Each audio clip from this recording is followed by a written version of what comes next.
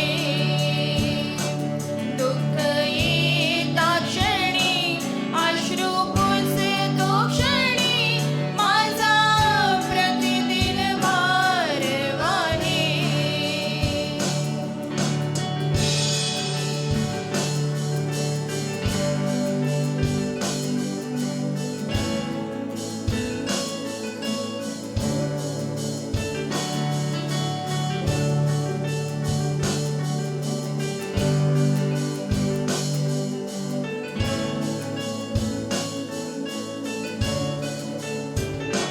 माझ्या येशूची अप्रतिम प्रीती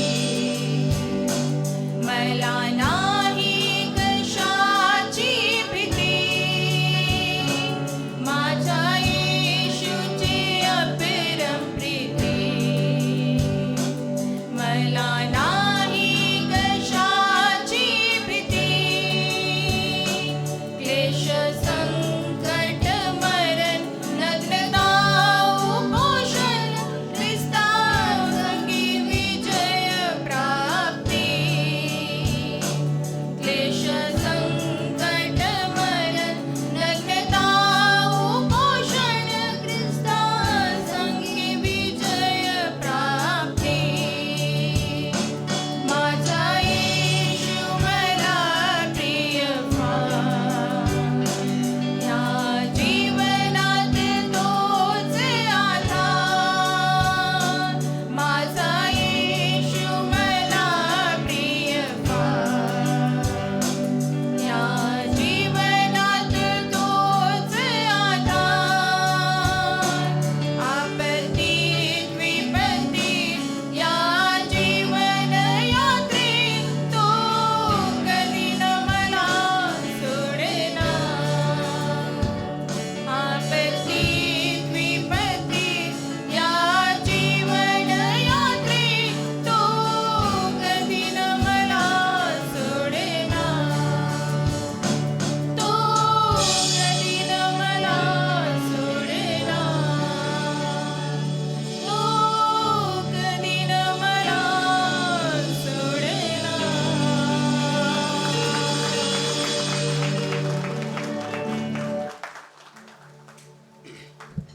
थँक्यू फुलझरे परिवार. सुंदरशा आशयाचं गीत. यावेळेला मी क्वायरला विनंती करतो, क्वायर समोर येईल आणि त्यांचं गीत ते आपल्यासमोर सादर करते.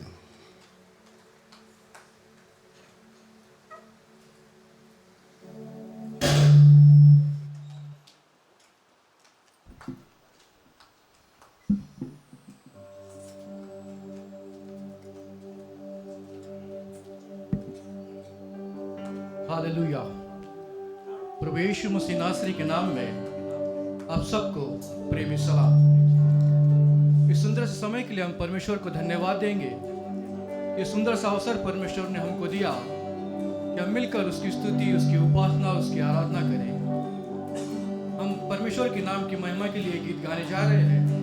यहोवा मेरा चरवाहा है, मुझे कोई घटी ना होगी. प्रियो, यदि हम विश्वास करते हैं यहोवा हमारा चरवाहा है, तो सच में चाहे दुख हो, तकलीफ हो, चाहे बीमारी हो, परमेश्वर हमारी अगुवाई करेगा और हमें अपना हाथ पकड़ कर लेके चलेगा. यहोवा मेरा चरवाहा है, मुझे कोई घटी नहीं है. वो मुझे हरी हरी चराई में चराता है. वो मुझे सुखदायी जल के झरने के पास ले चलता है. वो मेरे जी में जी ले आता है. धर्म के मार्ग में वो अपने नाम के निमित्त मेरी अगुवाई करता है. चाहे मैं घोर अंधकार से भरी हुई तराई में होकर चलूं, तो भी हानि से ना डरूंगा, क्योंकि तू मेरे साथ रहता है. विश्वास से हम इस गीत को गाएंगे. आमीन.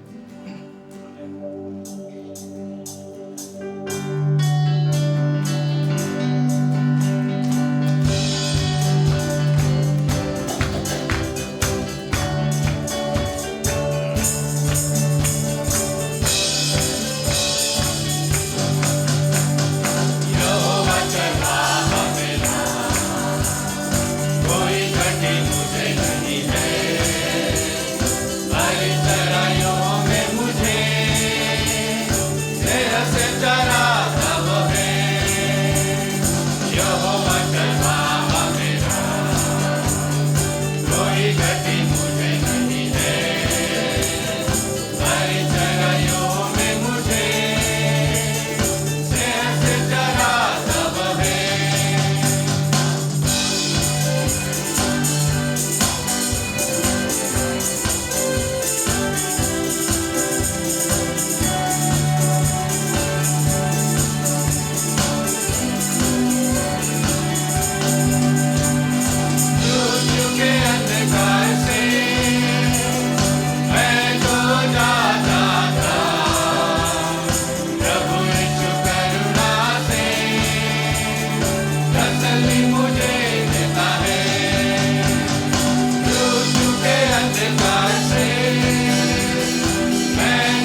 थँक्यू क्वायर, सुंदरसं गीत. आणि खरोखर यहोवा चरवाहा मेरा, जर आपला हा विश्वास आहे तर आपण शांत बसू शकत नाही. आणि म्हणून मी आपणास विनंती करतो, आपण सर्वजण उभे राहूया आणि स्तुती आराधना गीतांमध्ये आपण जाणार आहोत.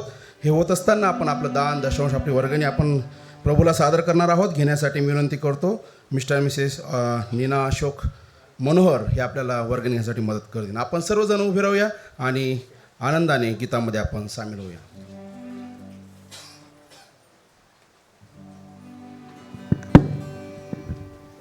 सर्वांना सलाम. सलाम म्हणजे तुम्हाला शांती असो. Praise the Lord. शालोम. गाणं सुरू झाल्यानंतर आपण आनंदाने एकमेकाला भेटूया, सलाम म्हणूया. देवाची स्तुती असो की आज आपण या ठिकाणी आहोत. आमेन.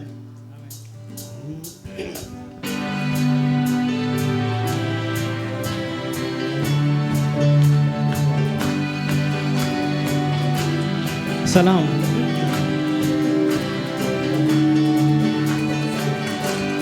Praise the Lord.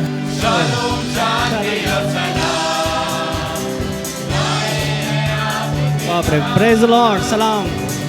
सर्वांना सलाम.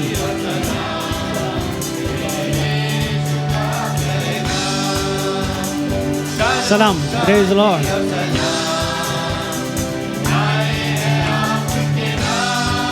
Hallelujah. Praise the Lord. Salam. God bless you.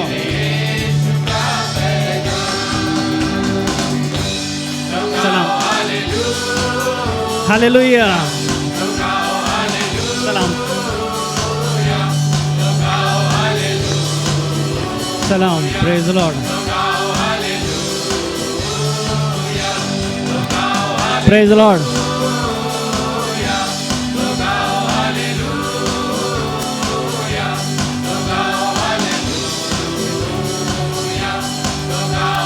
Praise the Lord. Hallelujah.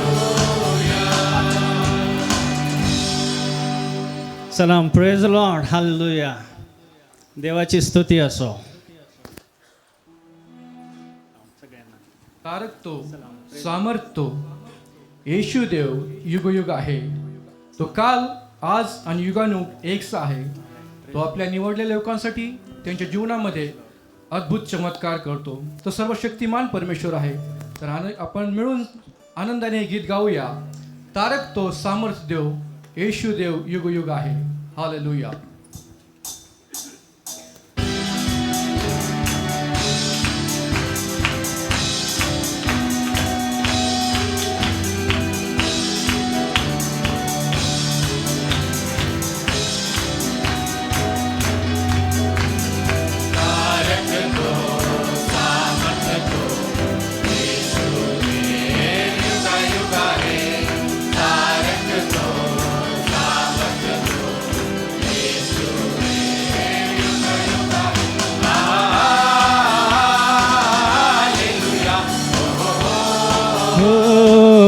Sanam. Hallelujah. Oh, Sanam. Hallelujah, hallelujah, hallelujah, hallelujah, hallelujah, hallelujah.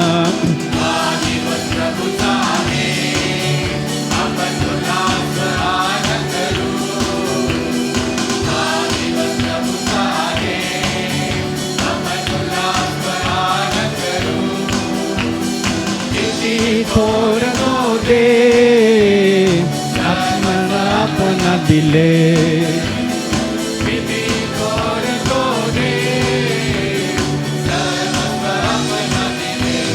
Amen. Hallelujah. रक्त तो, सामर्थ्य तो, येशू दे युगायुग आहे.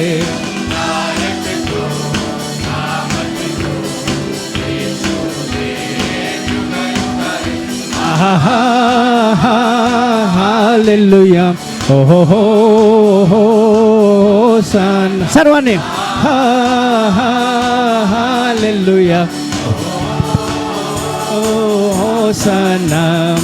हालेलुया, हालेलुया, हालेलुया, हालेलुया, हालेलुया, हालेलुया.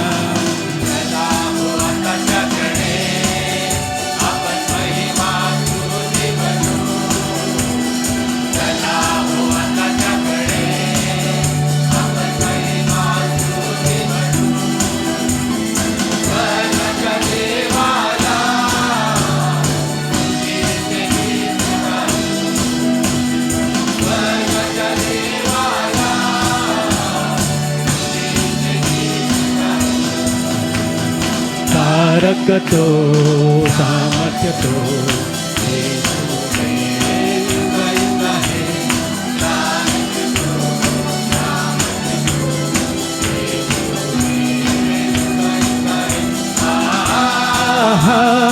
हालेलुया ओ साना हालेलुया ओ साना हालेलुया हालेलुया हालेलुया हालेलुया हालेलुया हालेलुया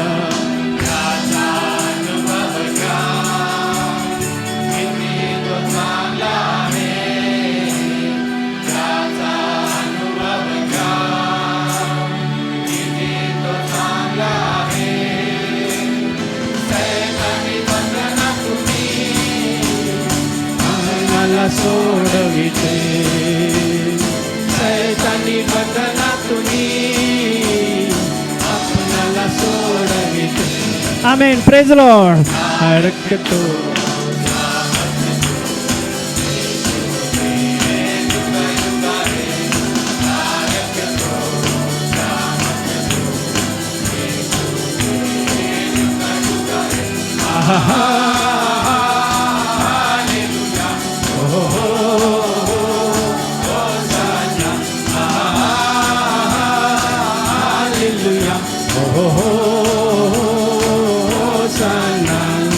Hallelujah, hallelujah, hallelujah.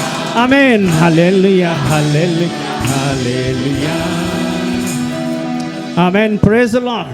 देवाची स्तुती असो. Amen. आपण आणखी एक गीत गाऊया प्रभूच्या नावाची महिमासाठी. प्रभु का धन्यवाद करूंगा, उसकी संगति में सदा रहूंगा, क्योंकि प्रियो वही एक सच्चा खुदा है, आदर मान महिमा और सम्मान के योग्य. हम मिलकर उसको धन्यवाद देंगे. प्रभु के नाम की महिमा के लिए हम गाएंगे, आनंद से और खुशी से गाएंगे. प्रभु का धन्यवाद करूंगा, उसकी संगति में सदा रहूंगा. हालेलुया. Praise Lord. देवाची स्तुती.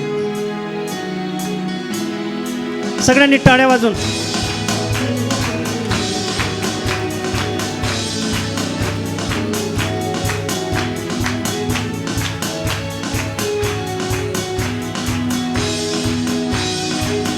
प्रभु का धन्यवाद करूंगा, उसकी संगति में सदा रहूंगा. साथ करूंगा मैं जय करूं पाऊंगा, साथ करूंगा मैं जय करूं पाऊंगा. प्रभु का धन्यवाद करूंगा. आमेन. का धन्यवाद करूंगा, उसकी संगति में सदा रहूंगा. साथ करूंगा मैं जय करूं पाऊंगा, साथ करूंगा मैं जय करूं पाऊंगा. प्रभु का धन्यवाद करूंगा. ना देगी मुझे दुनिया कभी भी कोई सुख और शांति आराम. हालेलुया. मुझे दुनिया कभी भी कोई सुख और शांति आराम. मेरे यीशु के साथ मैं संगति में सदा मिलती खुशी मुझे तो. मेरे यीशु के साथ मैं संगति में सदा मिलती खुशी मुझे तो. आमेन. हालेलुया. का धन्यवाद करूंगा, ये संगति में सदा रहूंगा. साथ करूंगा मैं जय करूं पाऊंगा, साथ करूंगा मैं जय करूं पाऊंगा. प्रभु का धन्यवाद करूंगा. मेरी जिंदगी की हर परेशानी में खुल जाता है आशा का द्वार. मेरी जिंदगी की हर परेशानी में खुल जाता है आशा का द्वार. कभी ना डरूंगा, कभी ना हटूंगा, चाहे जान भी देगा मुझे. कभी ना डरूंगा, कभी ना हटूंगा, चाहे जान भी देगा मुझे. आमेन. हालेलुया. का धन्यवाद करूंगा. ये संगति में सदा रहूंगा. साथ करूंगा मैं जय करूं पाऊंगा, साथ करूंगा मैं जय करूं पाऊंगा. प्रभु का धन्यवाद आमेन. Praise Lord. देवाची स्तुती असो. प्रभू का धन्यवाद करूंगा. आज आपण या ठिकाणी आहोत. सगळ्यांना माहिती आहे की आपलं या ठिकाणी येण्याचं एकच कारण आहे की त्या जिवंत प्रभू परमेश्वर देवाला आमच्या जीवनाद्वारे आदर, भक्ती आणि आराधना, उपासना केल्या जावे. Amen. Hallelujah. No other purpose. दुसरा काहीही उद्देश आमच्या जीवनामध्ये नाही. ज्यावेळेला आम्ही एकत्र येतो त्यावेळेला आणि इतर वेळेला ज्यावेळेला आम्ही जीवन जगतो त्याही वेळेला आमचा एकच उद्देश आहे की आमच्या चालण्या बोलण्याकडून, आमच्या वागण्याकडून देवाला आराधना जावी, देवाची आराधना व्हावी, त्याची उपासना. आमेन. Praise Lord. देवाची स्तुती. तू है मेरा परमेश्वर पिता, मैं हूँ तेरी संतान. यदि हम उसकी संतान हैं तो परमेश्वर चाहता है कि उसकी संतानों के द्वारा उसके नाम की महिमा हो, उसके नाम का आदर हो. प्रियो, परमेश्वर ने अपने लहू का मोल देकर हमें खरीदा है ताकि हमारे जीवन के द्वारा केवल उसके और उसी के नाम की महिमा हो. हम इस गीत को गाएंगे. तू है मेरा परमेश्वर पिता, मैं हूँ तेरी संतान, तेरा प्यार मेरे लिए है बड़ा महान. Hallelujah.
Amen. Hallelujah. Praise the Lord.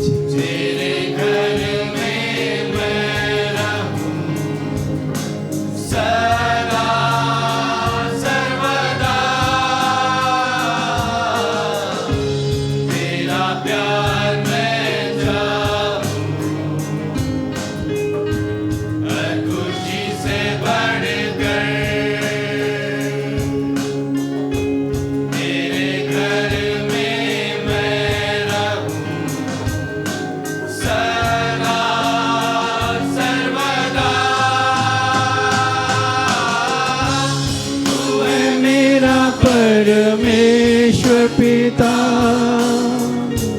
मैं हूँ तेरी संतान, तेरा प्यार मेरे लिए है बड़ा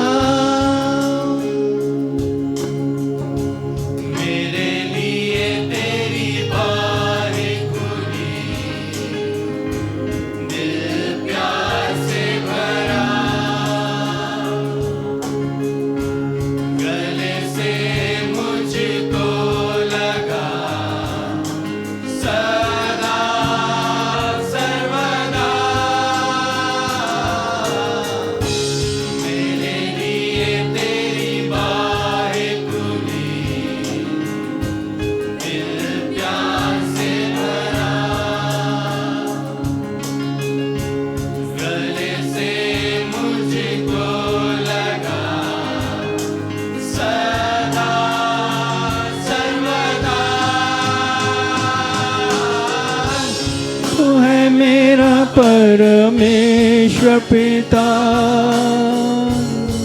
हूँ तेरी संतान। तेरा प्यार मेरे लिए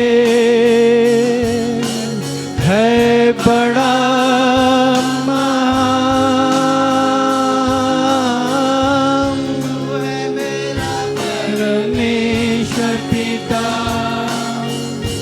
मैं हूँ तेरी संतान। तेरा प्यार मेरे लिए है बड़ा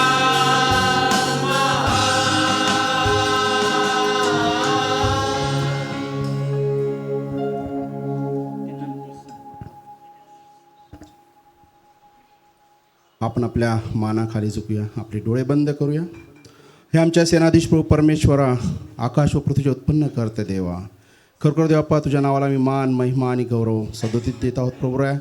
होय प्रभूजी, आमच्या बोबड्या ओटांनी प्रभुराया हे जे स्तुती गान आम्ही केले प्रभूजी, त्याचा स्वीकार तू कर प्रभुराया. होय प्रभूजी, आम्ही अल्प आहोत प्रभुराया, परंतु प्रभुराया तुझी दया सनातन आहे प्रभूजी, आणि तू आम्हा प्रत्येकाला आशीर्वादित केलेस म्हणून तुझे आभार मानतो प्रभूजी. प्रभुराया, आमची कुठलीच लायकी पात्रता नसताना प्रभुराया तू आम्हाला या ठिकाणापर्यंत आणलेलं आहेस प्रभूजी. या तुझ्या महान दयेबद्दल आम्ही तुझ्या आभारी आहोत प्रभुराया. प्रभुराया, हे जीवन जगत असताना आम्हाला जी मिळकतीची साधने तू दिलेलीस प्रभूजी, त्याबद्दल आम्ही तुझे आभार मानतो. त्यातूनच प्रभुराया जे अल्पसं दान आम्ही तुझ्या भांडारात आणलेलं प्रभूजी, त्याचा स्वीकार तू कर प्रभुराया. त्या दानाचा उपयोग तुझ्या राज्याच्या वाढीसाठी तू कर प्रभूजी. ज्या ठिकाणी अद्यापही तुझं नाव पोहोचलं नसेल त्या ठिकाणी तुझं नाव पोहोचावं यासाठी त्याचा उपयोग तू करून घे प्रभुराया. ज्या सर्वांनी दिलेले प्रभूजी त्यांना तू आशीर्वाद कर प्रभुराया. जे देऊ शकले असेल त्यांनाही तू आशीर्वाद कर प्रभूजी. त्यांचे हात मोकळे तू कर प्रभुराया.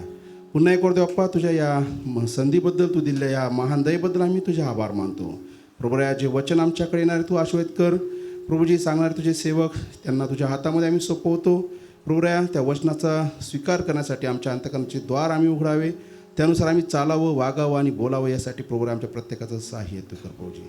पुन्हा एक वर्ष वचनाला धन्यवाद देतो प्रभूजी. इथून संपूर्ण वेळ, संपूर्ण जीवन आम्ही तुझ्या हातामध्ये सोपवितो. धन्य तारणारा प्रभू येशू ख्रिस्त याच्या गोड आणि प्रेम मागतो म्हणून तो एक आमेन.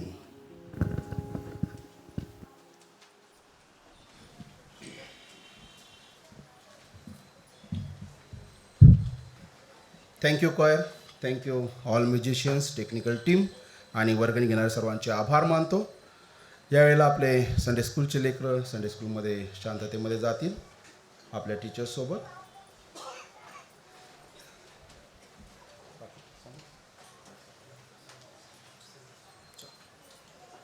आपण वचनाकडे जाणार आहोत. तत्पूर्वी आपले भ्रमणध्वनी म्हणजेच मोबाईल सुरू असतील तर आपण ते बंद करावेत, म्हणजे आपल्याला कुठल्याही प्रकारचा अडथळा येणार नाही.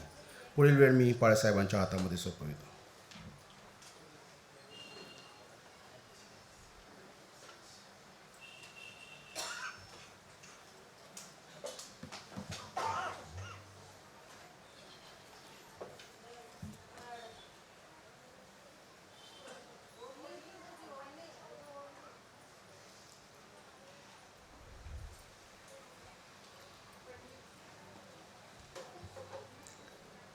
आपलं काय झालं तिकडे बंडू आहे, काही मदत लागली तर त्याला पण सांगा.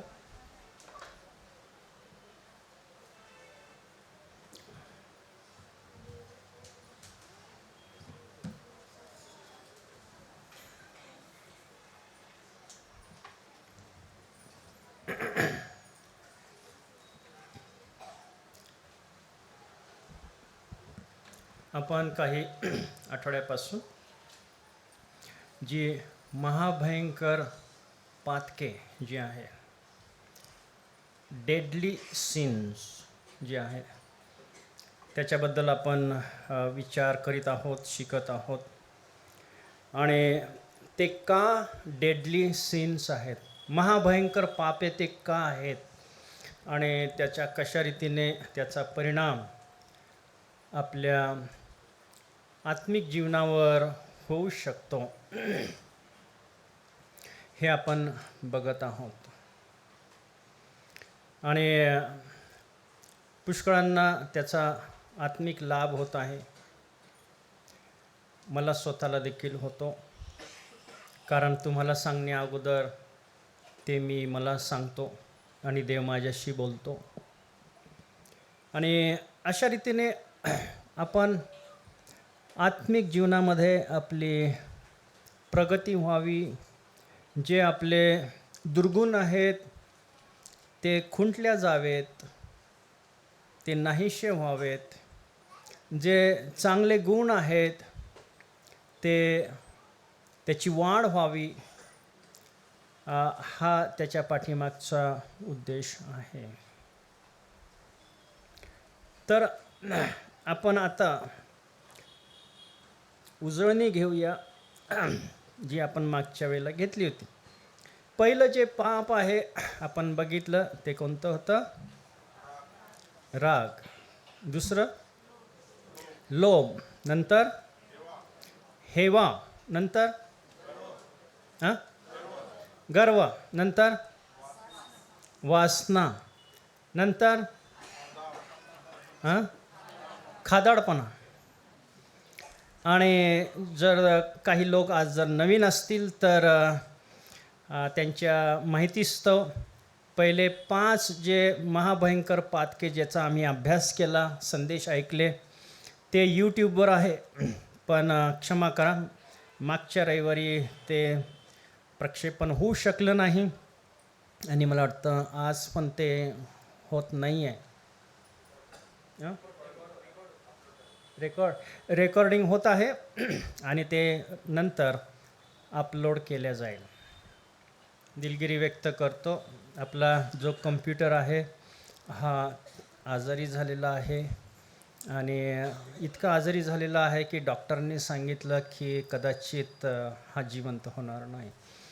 ते प्रयत्न खूप चालू आहेत आणि नवीन काय करता येईल आपल्याला, कारण ही आपली सेवा महत्त्वाची आहे. तर आज जो विषय आहे तो कोणता आहे?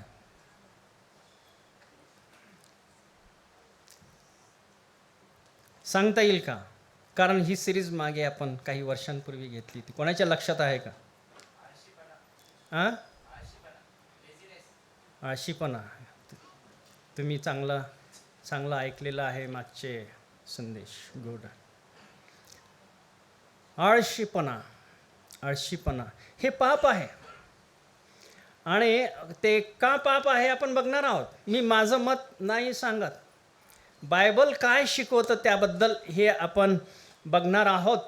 आणि त्या आळशीपणामुळे काय दुष्परिणाम आपल्याला भोगावे लागतात हे आपण बघणार आहे. आता साधं जर म्हटलं तर आळशी व्यक्ती काय करेल? तुम्ही सांगा. झोपून राहील. आळशी व्यक्ती काम करणार नाही. आणि मग पैसा तर पाहिजे. पोट आपण मागच्या रविवारी बघितलं की पोटासाठी किती मनुष्य खटपट करतो, नाही का? मग हा जो आळशी मनुष्य आहे हा काम न करता पैसा मिळवण्याचा प्रयत्न तो करेल. आणि पैसा मिळवण्यासाठी तो काय करेल? चोरी करेल. आहे का नाही? चोरी करेल. हे जे चोर, लुटारू, दरोडे टाकणारे हे लोक आहेत, ते काम न करणारे, धडधाकट आहेत, काम करू शकतात पण काम न करता हा मार्ग ते पत्करतात, कारण ते काम करत नाही आणि पैसा पाहिजे आहेत. आणि मग लोकांना लुटायचं. आणि लुटण्याचे अनेक वेगवेगळे प्रकार आहेत. आता ऑनलाईन लुटणं चालू आहे. तर कोणी तुम्हाला OTP विचारला तर देऊ नका मला विचारल्याशिवाय. सुरक्षित राहा. आणि कशा रीतीने ते येतात आणि तुमचा OTP मागतात किंवा तुम्हाला तुमचा मोबाईल हॅक करतात आणि पैसे काढतात हे आपल्याला फार चांगल्या रीतीने माहिती आहे. आपण सतर्क राहतो आणि राहायला पाहिजे. आणि मग आज आपण थोडा वेळ ह्या विषयाकडं आपण बघणार आहोत आणि त्याचा परिणाम आपल्या आत्मिक जीवनावर कशा रीतीने होतो सर्व बाबतीमध्ये हे देखील आज आपण बघणार आहेत. पुष्कळशी वचनं आहेत. आता मोबाईल वापरू नका बरं का, पण घरी गेल्यावर तुम्ही बघा, गुगल सर्चवर टाका. आळशीपणाबद्दल तुम्ही कितीतरी वचनं तुम्हाला दिसून येतील, समजतील. पण आज आपण काही मोजके वचनं आपण घेणार आहोत आणि त्याचा अभ्यास आपण करणार आहोत. आळस म्हणजे कृती किंवा श्रमाकडे दुर्लक्ष करण्याची अवस्था, ज्यामध्ये आळस आणि काम करण्याचा अभाव असतो. आता आळस आणि आळशीपणा, एखाद्या वेळेला आपण थकतो आणि आपण खूप काम करतो आणि किंवा एखाद्या वेळेला असं वाटतं की आपण आज कामच नको करायला, खूप थकलो आहे मी, आळस आला मला. तो म्हणणार नाही आळस आला मला, ज्याला आळस येतो ते म्हणत नसतात आळस आलं, पण ते नुसते काम करत नसतात. तर हे काही वेळेला हे ठीक आहे, ज्यावेळेला आपलं शरीर किंवा आपली बुद्धी काम करून खूप थकते आणि आपल्याला विश्रांतीची गरज असते, आपल्याला आळस येतो, आज मी कायम करत नाही किंवा मी आज झोपून राहणार, काहीच दुसरीकडं मी थकलो आहे खूप. तो आळस वेगळा आणि नियमितरित्याने आळस तो आळशीपणा. दररोजच जर आपण म्हणत राहिलो त्या प्रकारे तर मग त्याला बायबलप्रमाणे दारिद्र्य प्राप्त होईल. आणि नीतिसूत्रे याचा अभ्यास करणारे जे आपले आहेत त्यांना त्याबद्दल अनेक वचनं त्यांच्या नजरेखालून गेले असतील आळशीपणाबद्दल. मग आळशीपणाबद्दल जर आपण विचार केला तर त्यामुळे गरिबी, उपासमार, वैयक्तिक नाश आणि काम न करता पैसे कमवण्याचा मार्ग म्हणजे भ्रष्टाचार. जे भ्रष्टाचार होतात ना, हे लोक काही त्यामधले आळशी नसतात, पण तरीही लोकांची पिळवणूक करून, फसवणूक करून पैसे काढण्याचा मार्ग. मगाशीच मी म्हटलं चोरी आणि भ्रष्टाचार हा एक थोडासा स्टँडर्ड प्रकार आहे. आणि पुष्कळशे आपण बघतो की दवाखाने, डॉक्टर लोक, आता क्षमा करा, आपल्याकडं डॉक्टर भरपूर आहेत, तुमच्या संबंधाने ते नाही आहेत. तुम्हाला माहीत आहे मी काय म्हणत आहेत की जे आजार नाही ते आजार तुम्हाला झालेले आहेत आणि ते मला लवकर ऑपरेशन करावं लागेल आणि इतके लाख रुपये पहिले ठेवा, 50,000 पहिले डिपॉझिट करा, असे सांगणं हा एक लुटण्याचा प्रकार आहे. ते काम करतात तरीही लोभ जो आहे, पैशाचा लोभ, त्या लोभाबद्दल देखील आपण अभ्यास केलेला आहे. आणि त्या लोभामुळं ती व्यक्ती काय काय करू शकते हे देखील आपल्याला पाहायला मिळतं आहे. मग आज आपण आळस जो आहे, आता काही लोक माझ्यासोबत ॲग्री होणार नाही, जे आळशी लोक.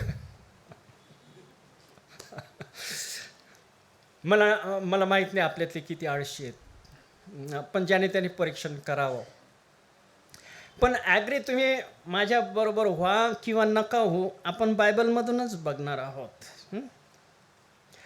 तर आता काही वचनं आपण नीतिसूत्रामधून काही बघणार आहोत, त्याचा अभ्यास आपण करणार आहोत, बघणार आहोत. नीतिसूत्रे याचा 10वा अध्याय आपण काढू.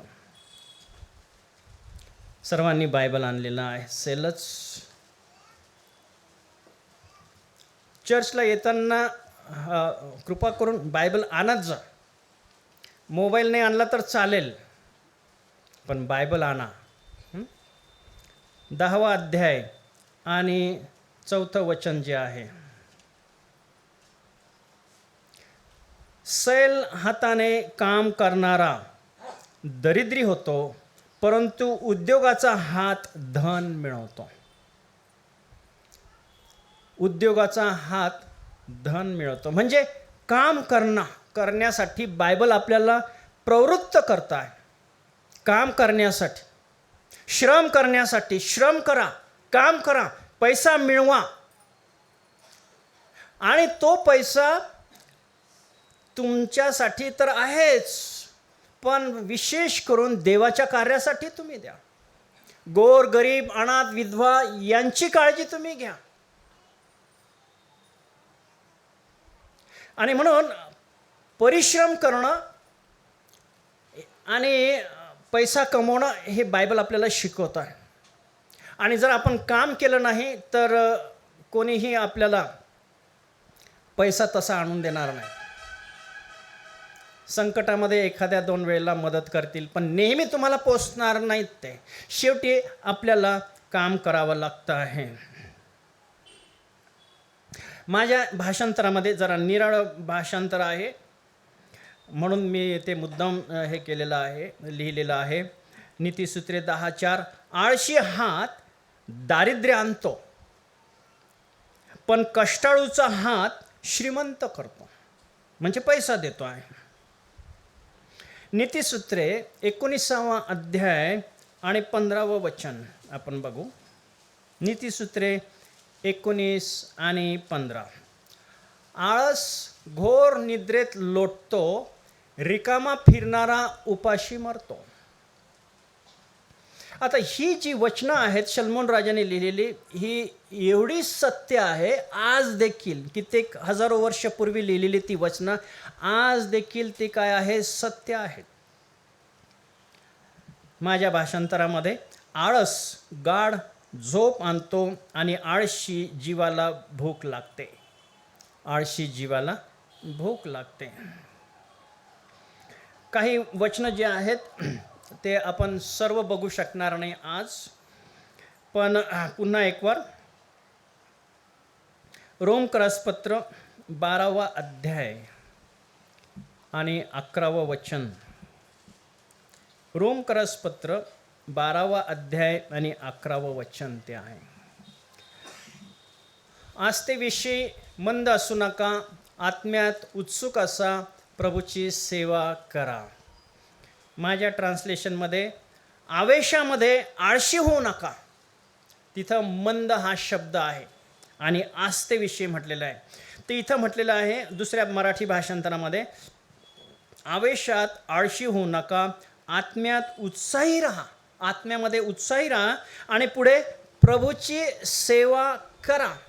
ही सेवा आळसपणाने होऊ शकणार नाही.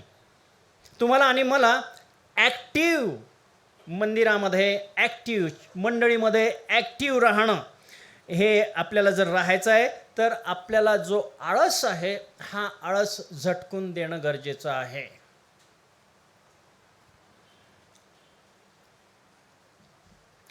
कलसेकरास पत्र याचा 3रा अध्याय आणि 23वं वचन.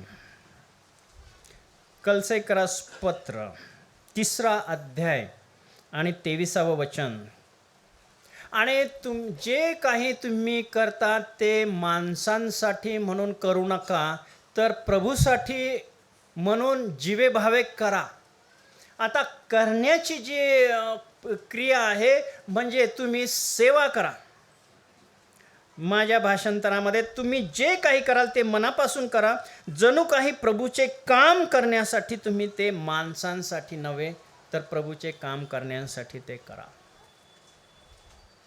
म्हणजे जे आपल्याला बायबलचे जे रेफरन्सेस आहेत हे नेहमी श्रम करण्यासाठी आम्हाला उत्तेजन देत आहे. आणि श्रम करणं म्हणजेच आळसपणाच्या विरुद्ध ते आहे श्रम करणं. आणि श्रमाच्या विरुद्ध काय आहे? आळस आहे.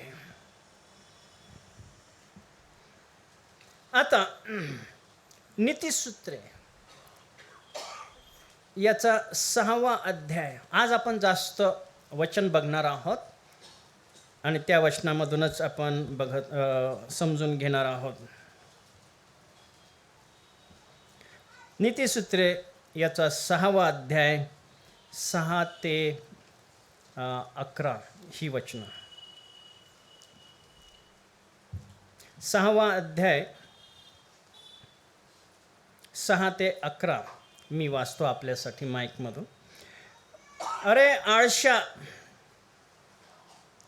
तू जा. कोणाकडे जा? मुंगीकडे जा. तिचे वर्तन पाहून शहाणा हो. तिला कोणी धनी, देखरेख करणारा किंवा अधिपती नसता. ती उन्हाळ्यात आपले अन्न मिळवते आणि कापणीच्या दिवसात आपले भक्ष्य जमा करून ठेवते. अरे आळशा, तू किती वेळ निसशील? आपल्या झोपेतून केव्हा उठशील? आणखी थोडीशी झोप घेतो, आणखी थोडीशी डुलकी खातो, आणखी हात उराशात धरून जरा निसतो असे म्हणत जाशील तर तुला दारिद्र्य दरोडेखोराप्रमाणे आणि गरिबी तुला सशस्त्र मनुष्याप्रमाणे गाठील. हे मी म्हणत नाही, बायबल आपल्याला शिकवतं. नाही अरे आळशा, काही म्हणतील मी आळशी नाही रे बा, ते तुम्ही ठरवा मी आळशी आहे किंवा. काही लोकांना रेग्युलर नोकरी नाही आहे, पण ते काही ना काही उपजीविका घरामध्ये काही ना काही सपोर्ट देण्यासाठी काही ना काही ते करत असतात. त्याच्याबद्दल दुमत कोणाचंच नाही, माझंही नाही.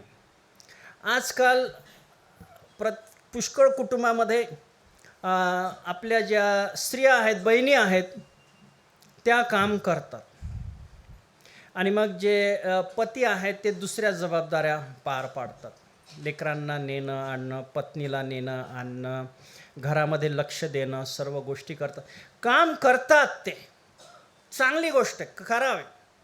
आता एखाद्या व्यक्तीला एखाद्या कारणामुळं जर काम मिळालं नाही किंवा त्याचं काम सुटलं आणि दुसरं मिळत नाही म्हणून त्याला आपण काय काम करत नाही आळशा, असं म्हणू नये.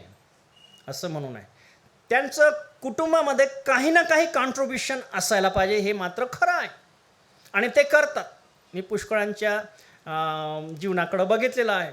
घरातलं पुष्कळ लेकरांकडं लक्ष देणं आणि सर्व इतर ज्या जबाबदाऱ्या आहेत त्या ते पार पाडतात, चांगली गोष्ट आहे.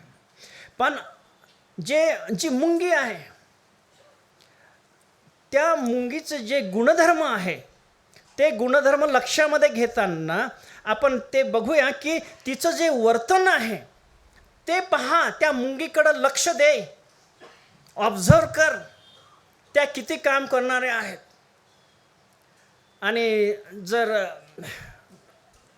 लोकांकडं बघितलं आणि मुंगीकडं बघितलं तर त्या एका लाईनीमध्ये असतात, एका लाईनीमध्ये.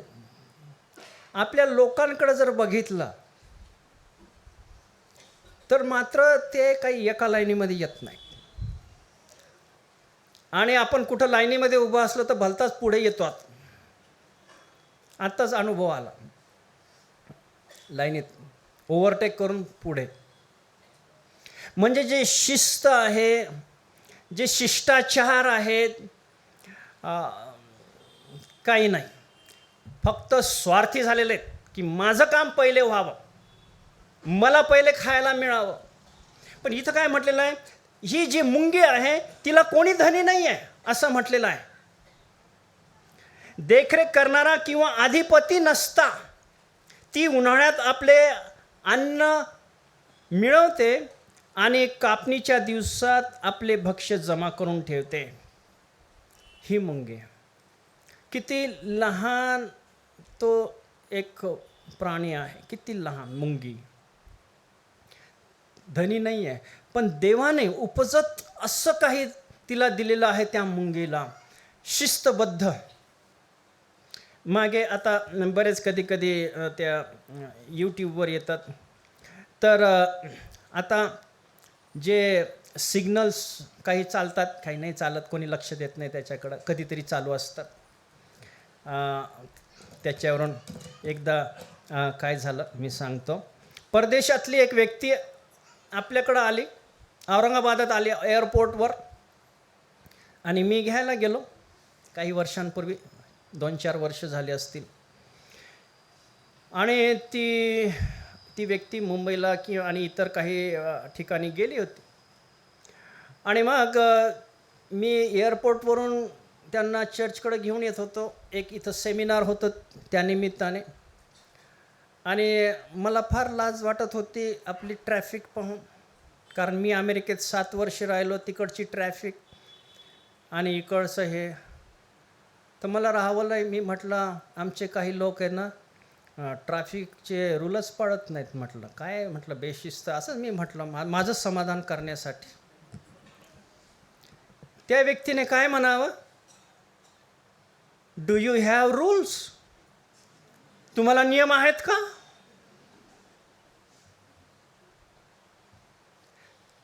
मला वाटलं कोणीतरी मला लय जोरात मारली थापट. खूप लाज वाटली. आणि आता तुम्ही बघा, ट्रॅफिक कुठं लाल दिवा जरी लागला तर ते जाणारे असतात, त्यांना वाटतं मी काय शहाणपणाने गाडी काढली, हो निघून जातात. नियत जी आहे, नियमबद्धता जी आहे, शिस्त जी आहे, ती इतर लोकांमध्ये दिसत नाही. ती आपल्यात दिसो. ते लग्नाचं जेवण असो किंवा कुठं बँकेत लाईन लावायचं हे असो किंवा कुठं असो, आपण शिस्तबद्ध असावं. कारण इथं आपल्याला मुंगीचं उदाहरण दिलेलं आहे. आता आळस आणि आपली शिस्तबद्धता महत्त्वाच्या बाबी आहेत. आणि ह्याच्याकडं आपण ख्रिस्ती लोकांनी दुर्लक्ष करू नये, दुर्लक्ष करू नये.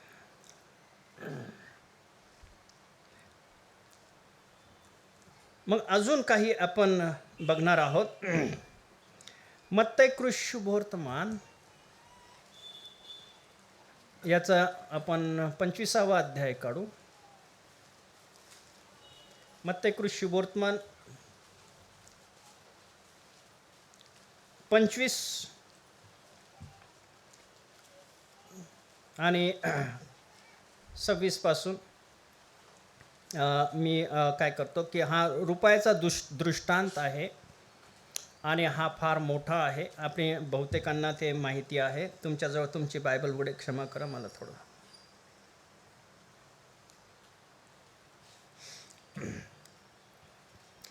रुपयाचा जो दृष्टांत आहे त्याबद्दल तिथे लिहिलेलं आहे.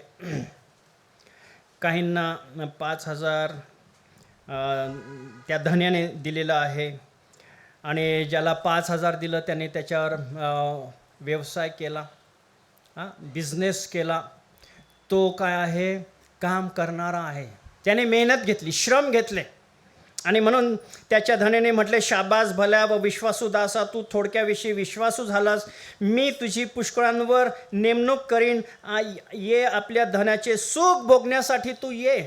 म्हणजे जी जबाबदारी त्याला दिली होती, जे 5,000 त्याला दिले होते त्याच्यावर त्याने डबल केलेले आहेत. म्हणजे मेहनत केलेली आहे, श्रम घेतलेले आहेत आणि आपल्या मालकाला डबल करून आणून दिलेले आहेत. त्याला शाबास भल्या व विश्वासू दासा असं म्हटलेलं आहे. मी तुझी पुष्कळांवर नेमणूक करेल. आणि जे नेहमी काम करणारे आहेत ना, त्यांना अधिक काम दिल्या जातं, कारण ते काम करतात. तुम्ही दवाखान्यामध्ये असो, ऑफिसमध्ये असो, फॅक्टरीमध्ये कुठं काम करणारे असो, तुम्ही जर विश्वासाने काम करणारे आहेत ना, तर तुम्हाला जो मालक आहे किंवा जो बॉस आहे त्याला माहिती आहे की हे काम करणारे आहेत बरं का, आणि ह्याला हे काय कारण नाही करणार, ह्याला सांगून फायदा नाही. म्हणून जे काम करणारे आहेत त्याला अधिक काम दिलं जातं. आणि इथं तेच झालेलं आहे. ज्याने श्रम घेतलेले त्याने त्याच्यावर कमवलेलं आहे, त्याला म्हटलेलं आहे शाबास विश्वासू व भल्या दासा, तुझी अनेकांवर मी नेमणूक करतो, म्हणजे अजून काम देतो मी तुला. आणि म्हणून त्याला भल्या व विश्वासू शाबास दास असं म्हटलेलं आहे. जे काम करी आहेत त्यांना काम दिल्या जातं आणि जे काम करी आहेत, जे विश्वासाने आणि प्रामाणिक काम करतात, त्यांना या ठिकाणी भला व विश्वासू दासा म्हटलेलं आहे. शाबास म्हटलेलं आहे. शाबास की त्यालाच मिळते जो काम करतो तो. आणि मग नंतर जे आहे, ज्याला 2,000 दिले होते त्यालाही तेच म्हटलेलं आहे. आपण जो दुसरा होता ज्याने ते 1,000 रुपये घेतलेले आहेत, तोही म्हणाला, महाराज आपण कठोर मनुष्य आहात, जेथे आपण पेरिले नाही. 24वे वचन मी वाचत आहे. तेथे कापणी करता तुम्ही जे पसरिले नाही तेथून जमा करतात असे मला आपल्याविषयी कळाले. म्हणून मी भिवून आपले 1000 रुपये भूमीत लपवून ठेवले होते. पहा, हे तुमचे तुम्हास मिळाले आहेत. तेव्हा त्याच्या धन्याने त्याला उत्तर दिले. त्याच्या धन्याने काय उत्तर दिलं? अरे दुष्ट व आळशी दासा. त्याला दुष्ट म्हटलेलं आहे, त्याला आळशी म्हटलेलं आहे. जेथे मी पेरिले नाही तेथे कापितो व पसरले नाही तेथून गोळा करतो. हे तुला ठाऊक होते तर माझे द्रव्य सावकाराकडे ठेवायचे असते, म्हणजे माझे मला व्याजासहित मिळाले असते. म्हणजे तू काहीतरी तर करायचं असतं बुद्धी वापरून. तुला जर एवढं वाटतं की मी वाईट धनी आहे, तर तू सावकाराकडे देऊन त्याच्यावर तर व्याज तर घ्यायचं असतं. त्याला दुष्ट आणि आळशी असं म्हटलेलं आहे. यास्तव 28 यास्तव हे 1000 रुपये याचपासून घ्या आणि ज्याच्याजवळ 10,000 आहेत त्याला द्या, कारण त्याच्याजवळ आहे त्याला दिले जाईल व त्याला विपुल होईल, आणि ज्याच्याजवळ नाही त्याच्याजवळून जे असेल ते देखील त्याचपासून घेतले जाईल. आणि ह्या निरुपयोगी, काय म्हटलेलं त्याला, निरुपयोगी दासाला बाहेर अंधारात टाका, तेथे रडणे व दात खाणे चालेल.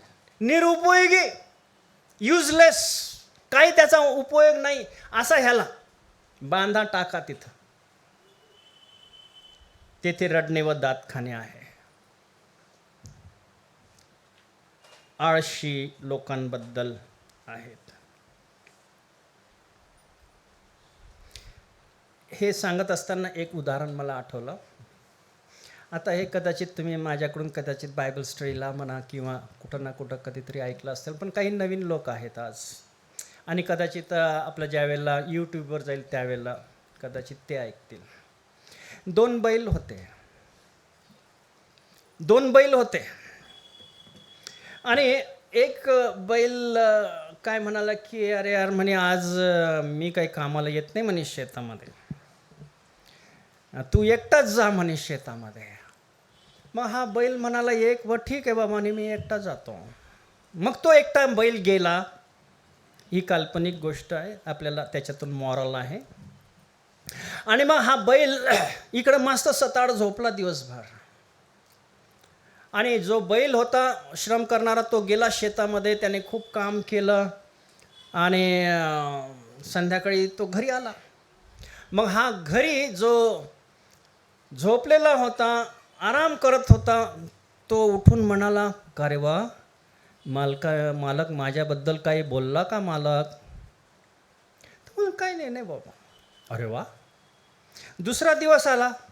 मग हा जो पहिला घरी राहिलेला बैल होता तो काय म्हणाला, अरे गड्या म्हणे, असं कर म्हणे, माझं पोट दुखून राहिलं म्हणे, मी आज पण काही येत नाही म्हणे कामाला.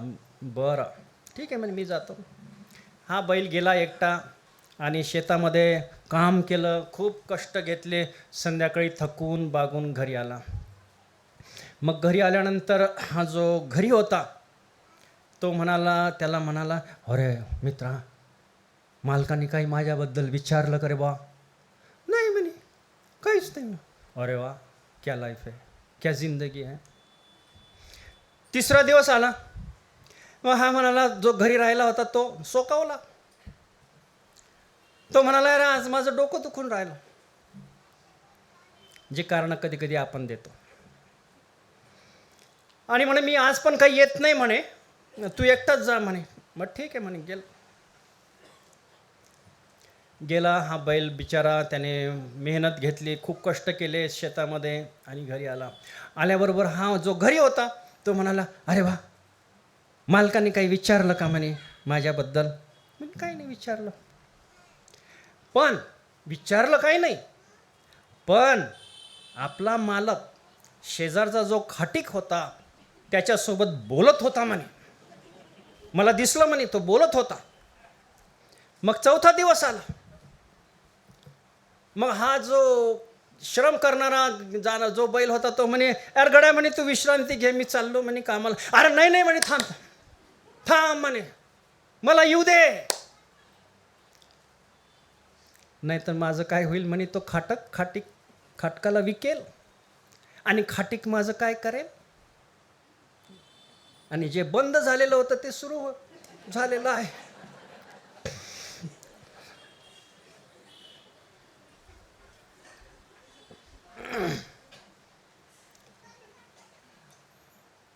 जर योहान शुभवर्तमान याच्या 15व्या अध्यायामध्ये जर आपण वाचलं, फळ न देणारा फाट्याला तो काढून टाकतो, ते वाळून जाते आणि अग्नीत टाकल्या जाते. पण फळ येणाऱ्या प्रत्येक फाट्याला अधिक फळ यावे म्हणून त्या प्रत्येकाला तो काय करतो, साफसूफ करतो. आमेन, हालेलुया, प्रेज द लॉर्ड. मी तुम्हाला निवडलेलं आहे, नेमलेलं आहे. तुम्ही मला निवडलेलं नाही, मी तुम्हाला निवडलं आणि नेमलं. हेतू हा की तुम्ही जाऊन फळ द्यावे आणि तुमचं फळ टिकावे. Hallelujah, amen, praise the Lord. तुमचं फळ टिकावे, फळ द्यावे, आणि फळ देण्यासाठी तुम्हाला आणि मला श्रम करावे लागतील. आणि ह्या फळासंबंधाने आपण मागच्या वर्षी 2024मध्ये आपण पुष्कळ याच्यावर आपण संदेश ऐकलेले आहेत. प्रत्येक ख्रिस्ती मनुष्य हा जो आहे, विश्वासणारा आहे, तो फळ देणारा तो असावा. आणि ती आत्म्याची फळं आपण त्यावेळेला बघितली होती. 10 कुमारिकेचा जो दृष्टांत प्रभूने सांगितलेला आहे, त्याच्याकडे जर आपण बघितलं तर 5 शहाण्या कुमारी होत्या आणि 5 मूर्ख कुमारी होत्या. कारण त्यांनी भविष्याचा विचार न करता मर्यादित असल्या प्रकारचं तेल आपल्याजवळ आलं, आणि ज्यावेळेला वर उशिरा आलेला त्यावेळेला त्यांच्याजवळ तेल नव्हतं, संपलं होतं. आणि मग त्या शहाण्यांना म्हणाला की आम्हाला तुमच्यातलं थोडंसं तेल द्या. भविष्याचा विचार करून आमच्या मधील जो आळस आहे, तो आळस आम्ही काढावा. आणि आमच्या कुटुंबासाठी, स्वतःच्या कुटुंबासाठी आणि मंडळीसाठी मला काय करता येईल, देवासाठी आणि येशू ख्रिस्तासाठी मला काय करता येईल, ह्याच्या विचारामध्ये आम्ही आमचं समर्पण आम्ही करावं. आणि आम्ही कार्य करणारे, काम करणारे असे आम्ही असावेत. कारण प्रभूमध्ये आम्ही जिवंत झालेले असे आहोत. पौल म्हणतो आहे, जे तुम्ही आणि मी मृत झालेले असता, त्याने आपल्या दयेनुसार तुम्हाला प्रभूमध्ये जिवंत केलेलं आहे. आणि जे जिवंत लोक आहेत ते काम करणारे ते असतात. त्यांच्या हातपायात जीव आहे, शरीरामध्ये जीव आहे, आणि म्हणून ते काम करणारे आहेत. आपलं दैनंदिन काम म्हणा, मंडळीमधलं काम म्हणा, देवाची सेवा ते करत असतात. जो जिवंत मनुष्य आहे त्याला जर तुम्ही म्हटलं की या ठिकाणी सकाळी 8 वाजेपासून रात्री 8 वाजेपर्यंत तुम्ही बसायचं, हालायचं नाही किंवा झोपायचं, तुम्ही उठायचं नाही, तर तो जिवंत मनुष्य तशा परिस्थितीमध्ये जीवन जगू शकणार नाही. कारण त्याच्यामध्ये जीवन आहे, त्याच्यामध्ये जीव आहे, त्याच्यामध्ये शक्ती आहे. तो उठून काहीतरी कार्य करणार, त्यालाच आपण म्हणूया ख्रिस्तासाठी जिवंत असलेले लोक. आणि म्हणून आपण विचार करूया की आम्ही कोणत्या पद्धतीने, कोणत्या प्रकारे आम्ही देवाची सेवा करणारे आहेत आणि काम करणारे आहोत. आपण नीतिसूत्रे याकडं अजून जाऊया. आणि नीतिसूत्रे याचा अध्याय 31.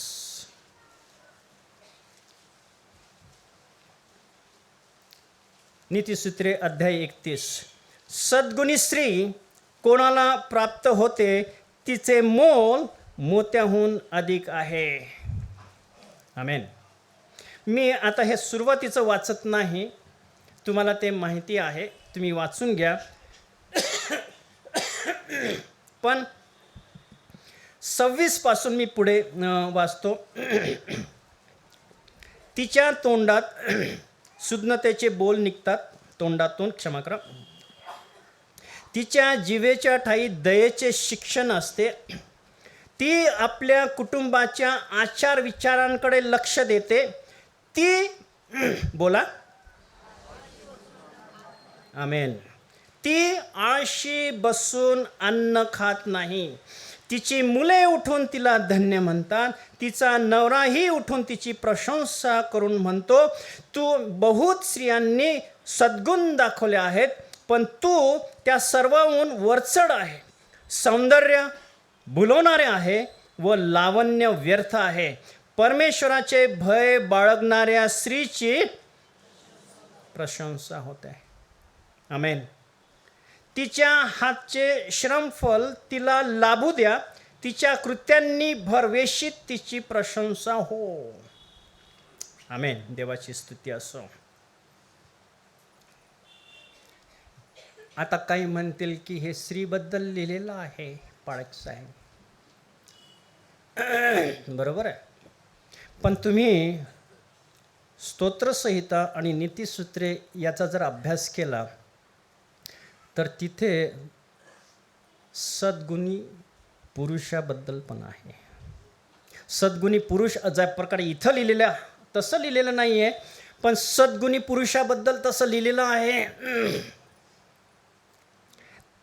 26व्या वचनापासून पुढे मी वाचतो माझ्या भाषेमध्ये, माझ्या भाषांतरामध्ये. त्याच्या तोंडातून सुज्ञतेचे बोल निघतात, त्याच्या दिवेच्या ठाई दयेचे शिक्षण असते. तो आपल्या कुटुंबाच्या आचार विचारांकडे लक्ष देतो. तो बोला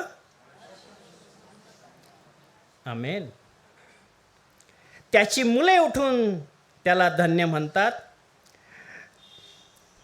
आणि त्याची पत्नी उठून त्याची प्रशंसा करून म्हणते, बहुत पुरुषांनी सद्गुण दाखवले आहे, पण तुम्ही त्या सर्वांहून वरचढ आहे.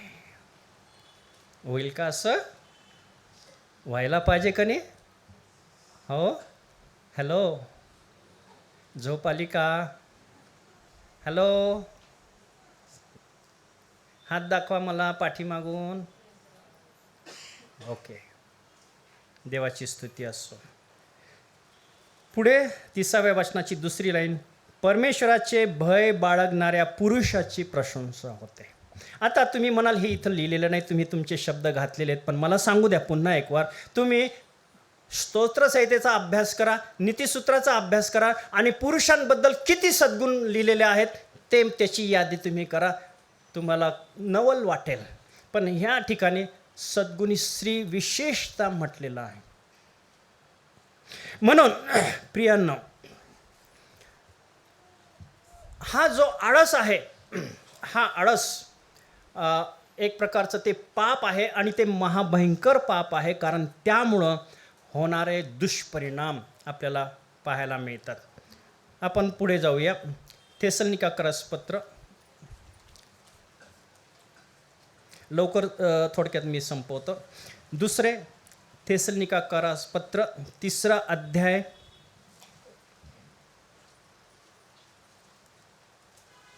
10वं वचन 11वं वचन मी वाचतो आहे.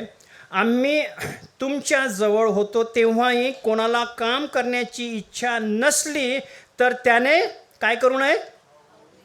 खाऊ नये अशी तुम्हास आज्ञा केली. तरी तुमच्यामध्ये कित्येक पणाने वागणारे, काही एक काम न करणारे आणि लुडबुडे आहेत असे मी ऐकतो.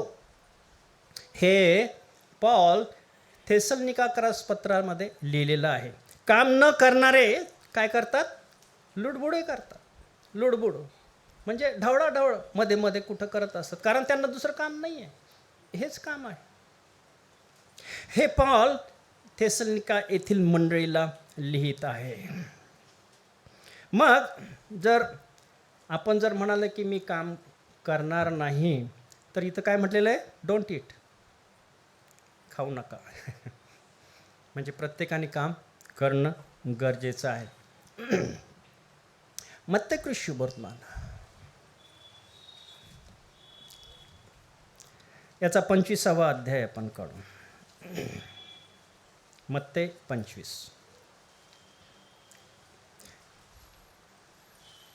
हा डबल क्षमा करा.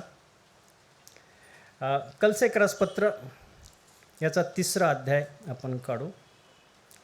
कलसेकरास पत्र 3 अध्याय आणि 23 वचन. आणि जे काही तुम्ही करता ते मनुष्यासाठी म्हणून नका, तर प्रभूसाठी म्हणून जीवे भावे करा. जे काही आम्ही करतो म्हणजे काहीतरी काम आम्ही करतो, ते चांगलं काम आहे, ते हातांनी केलेलं असेल, आम्ही देवाच्या सेवेसाठी असेल, व्हॉट एव्हर, तर काय आहे, प्रभूसाठी जीवे भावे करा. प्रभूसाठी करा, मनुष्यासाठी म्हणून नका, प्रभूसाठी करा. आणि मग प्रभूसाठी करतो तर शेवटी मनुष्य आपल्या समोर असतात. स्तोत्रसंहिता शेवटचे 2च मी वाचत आहे, मग मी बंद करणार. स्तोत्रसंहिता 128.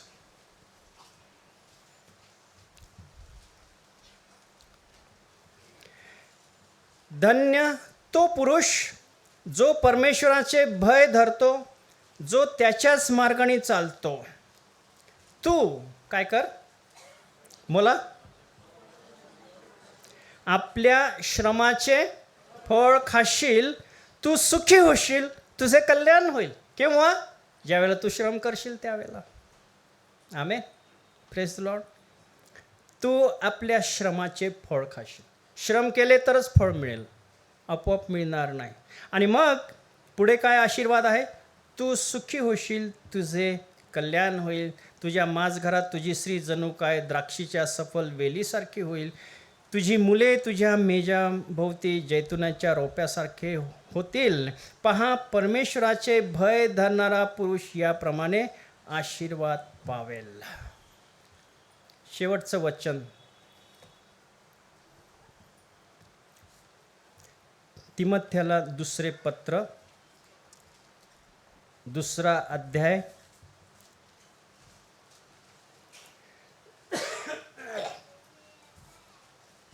4 पासून तर 7 पर्यंत मी वाचतो. 2 तिमोथी 2 अध्याय 4 पासून तर 7 पर्यंत.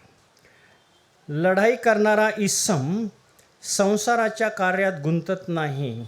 ज्याने आपल्याला सैन्यात घेतले त्याला संतोषावे, हा त्याचा हेतू असतो. जर कोणी मल्लयुद्ध करीतो तर ते नियमाप्रमाणे केल्या वाचून त्याला मुकुट घालण्यात येत नाही. हे मला मुख्यतः ह्याच्यावर मला जोर द्यायचं. जर कोणी मल्लयुद्ध करतो तर ते नियमाप्रमाणे केल्या वाचून त्याला मुकुट घालण्यात येत नाही. श्रम करणाऱ्या शेतकऱ्याने पहिल्याने पिकाचा वाटा घेणे योग्य आहे. काय म्हटलं, कोणी श्रम करणाऱ्या शेतकऱ्याने पहिले पिकाचा वाटा घेणे योग्य आहे. जे मी बोलतो ते समजून घे, प्रभू तुला सर्व गोष्टीत समज देईल, असं पौल तिमोथेला हे लिहित आहे. देवबाप करो तुम्हाला आशीर्वाद देव. ही वचनं तुमच्यासाठी आशीर्वादाची करो. याच्यावर आपण विचार करूया, आपण स्वतःचं परीक्षण करूया. आणि जो आळशी व्यक्ती आहे, हा आत्मिक जीवनामध्ये देखील तो आळशी आहे, कारण त्याला बायबल वाचायला वेळ नाही आहे, प्रार्थना करण्याला वेळ नाही आहे, कारण हा आळशी आहे. त्याला टी व्ही पाहण्याला वेळ आहे, त्याला मोबाईल पाहण्याला वेळ आहे, चॅटिंग करण्याला वेळ आहे. देवाला, देवाच्या वचनासाठी आणि प्रार्थना करण्यासाठी वेळ नाही, कारण तो आळशी आहे. जो व्यक्ती आळशी आहे तो आत्मिक जीवनामध्ये देखील त्याला आळस आहे. मग आज आपण परीक्षण करूया प्रियांनो, बघूया, विचार करूया. ही वचनं, मौल्यवान वचनं देवाची आज आपल्याकडं आलेली आहेत. ही माझ्याकडून नाही आहे, देवाच्या वचनामध्ये आहेत. अजून कितीतरी वचनं तुम्हाला सापडतील, तुम्ही सापडू शकता आणि त्याच्यावर मनन अध्याय करू शकता प्रार्थना करून. हे आमच्या जिवंत प्रभू परमेश्वर देवा, तुझ्या नावाला आम्ही धन्यवाद देतो, मान महिमाने गौरव देतो, कारण तू आमचा जिवंत प्रभू परमेश्वर देव. ही वचनं प्रभू जी आम्ही वाचलेली आहेत, ज्याच्यावर आम्ही बोललेलो आहोत, विचार केलेला आहे, ही वचनं आमच्यासाठी लाभदायक, उपयोगाची आत्मिक वाढीची तू ठरू दे, ही आम्ही तुझ्याजवळ प्रार्थना करतो. सर्व तुझ्या दयकृपेबद्दल, आशीर्वादाबद्दल आम्ही धन्यवाद देतो. इथून पुढचा जो काही विधी आहे प्रभू भोजनाचा, तो देखील तो आशीर्वादित कर. तारणारा प्रभू येशू ख्रिस्त याच्या गोड आणि प्रिय नावात ही प्रार्थना केलेली म्हणून तो ऐक.